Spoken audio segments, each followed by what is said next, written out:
It's a complicated process working out quite what you're going to do with the mobile channel. If you assume that it's something that you want to do, then there's a number of factors that come into play in terms of where you're going to go and how you're going to do it. The first thing that should be springing to mind is the audience, and that it should always be about who you want to put your services or your content in front of. And depending on your answer to that question, are your audience captive? Are they part of your large enterprise and you're merely deploying something to them in a slightly easier to use way?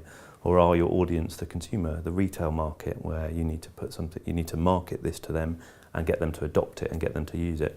Depending on how who your audience is, will influence your approach to how you're going to get your message in front of them. It's similar to service delivery in all other channels. It is about putting forward a compelling business case, working out what benefit you're going to derive from either providing your content through that channel or selling your services through that channel, and working out whether you can afford to do that in a reasonable and cost-effective way.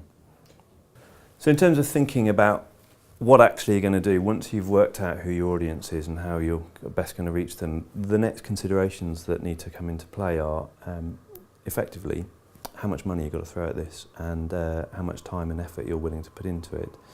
So if we take, for example, you want to go for the biggest market possible, the retail market, and as wide a reach as possible, then the next barrier to reaching that audience is going to be about the diversity of technical platforms you have to deliver through. So iPhone is one example, then you also have Android smartphones, Windows smartphones, RIM smartphones and so on.